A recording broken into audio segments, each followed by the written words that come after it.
Hey everyone, and welcome back to another explainer. Today, we are unpacking the anatomy of a massive environmental crisis. We hear about pollution all the time, right? But today, we're zooming way in on a specific invisible chemical reaction that literally falls from the sky. We are demystifying acid rain. We're going to break down exactly what it is, how it systematically dismantles ecosystems, and the real science behind the solutions we use to fight it. To really understand the stakes here, just take a look at this incredibly stark warning.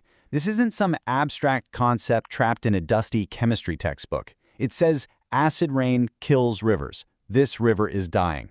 It's a visceral message put out by salmon conservation groups, and it hooks us immediately into the harsh reality of this topic. It shows us that this chemical crisis is actively destroying aquatic ecosystems right in our own backyards.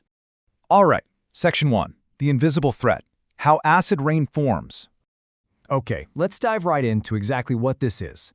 Acid rain is defined as precipitation, or atmospheric deposits, with a pH value below 5. Now, normal rain already has a slightly acidic pH, but dipping below that level of 5, that is where we enter the true danger zone. And while volcanic eruptions do naturally emit some sulfur dioxide, the overwhelming culprit here is us. It's human activity, specifically the burning of fossil fuels in our factories and our power stations. But notice the stark contrast in how this threat actually travels. We basically have two delivery methods here. First up is dry deposition. This happens when vehicle emissions, specifically nitrogen from the atmosphere, react with oxygen inside the extremely high temperatures of a car engine. This type of pollution tends to fall out of the sky pretty close to the source. But then we have wet deposition. This is when the wind catches these newly formed acids and just carries them for hundreds of kilometers. So the pollution generated in one massive industrial center can literally turn into a toxic downpour over a completely different state or even a different country. Let's look at the exact mechanism for a second. This is the simple yet absolutely devastating chemical equation driving the whole crisis.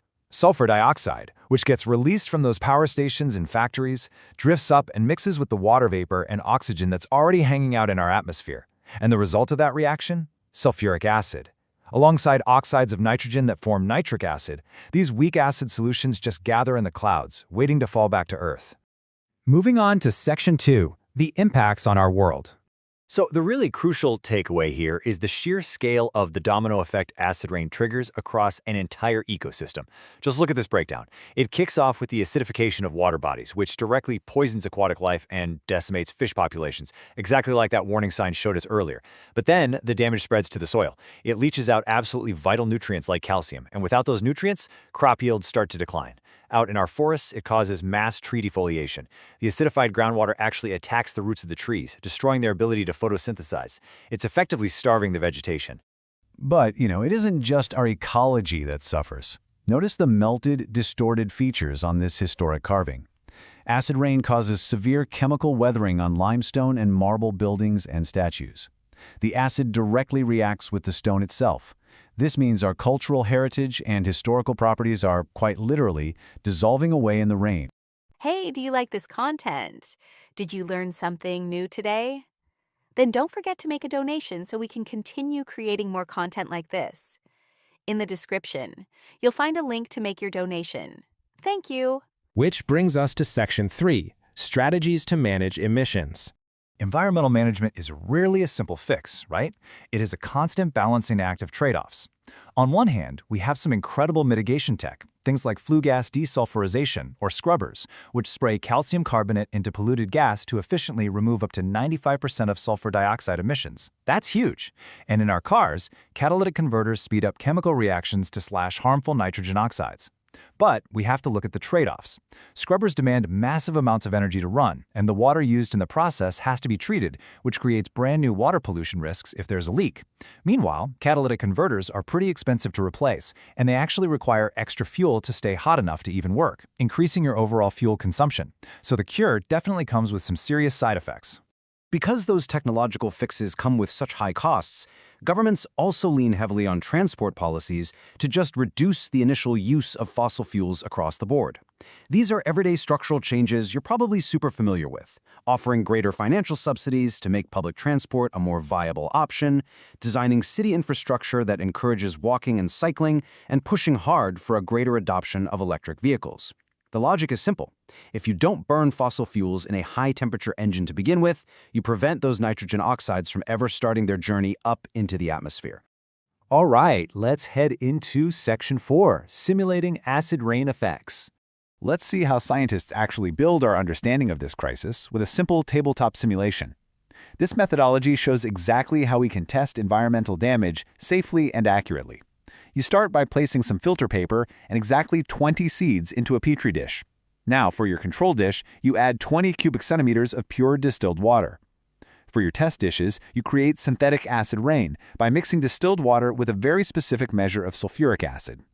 Finally, you incubate all the dishes in a warm, dark place for 7 days, making absolutely sure that the temperature, the water volume, and the light are kept completely identical across all your samples. To get really precise data on how different pollution levels affect those seeds, scientists use a dilution table just like this one. Guide your eyes down the columns for a second. Notice how, as we move down the test groups, the amount of distilled water systematically decreases from 20 down to 16 cubic centimeters, and in perfectly inverse proportion, the sulfuric acid is increased from 0 up to 4 cubic centimeters using a syringe. By doing it this way, the total volume remains locked at exactly 20 cubic centimeters for every single dish. You are essentially creating isolated microclimates, precisely scaling up the acid rain concentration from 5% up to 20% to observe exactly at what threshold those seeds begin to die. And that actually brings us to the core of the scientific method and our final thought for this explainer. Look at this reflection question, which is pulled directly from the experiment's framework. What is the purpose of the control dish in this investigation? Think about it. When you are trying to definitively prove the devastating impact of sulfuric acid on living organisms, why is it absolutely vital to have one dish just soaking in perfectly pure distilled water? I want you to ponder that concept of isolating variables. It's truly the only way we know for sure that it's the acid, and not a change in temperature or light, that is stopping those seeds from growing. Thank you so much for joining me on this deep dive into the data. And until next time, keep questioning the world around you. Hey, do you like this content? Did you learn something new today? Then don't forget to make a donation so we can continue creating more content like this. In the description, you'll find a link to make your donation. Thank you.